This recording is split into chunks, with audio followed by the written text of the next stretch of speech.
Fresh fresh কুমড়োর শাক এখান থেকে তুলে নিলাম। আগাছাটা পরিষ্কার করে দিই।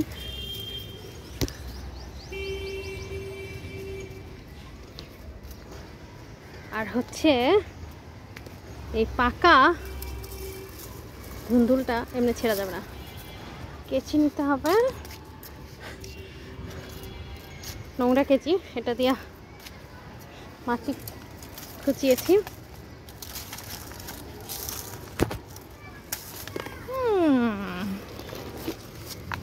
তো এটা দিয়ে শোয়া তৈরি করবো। তো এটা আজকে বাসায় নিয়ে যাব। আরেকটা ধুন্দুল আছে ওই যে, ওটা পাকলে আবার ওটা নিয়ে যাব। তো এই হলো অবস্থা।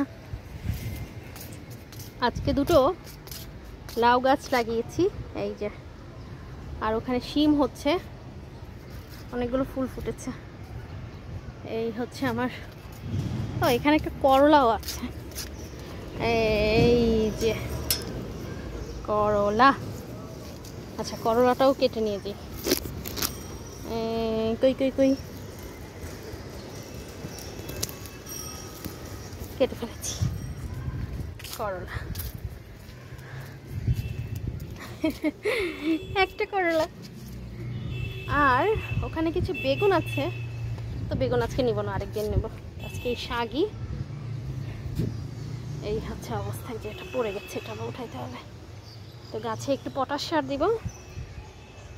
আজকে এই পর্যন্তই, আল্লাহ হাফিজ।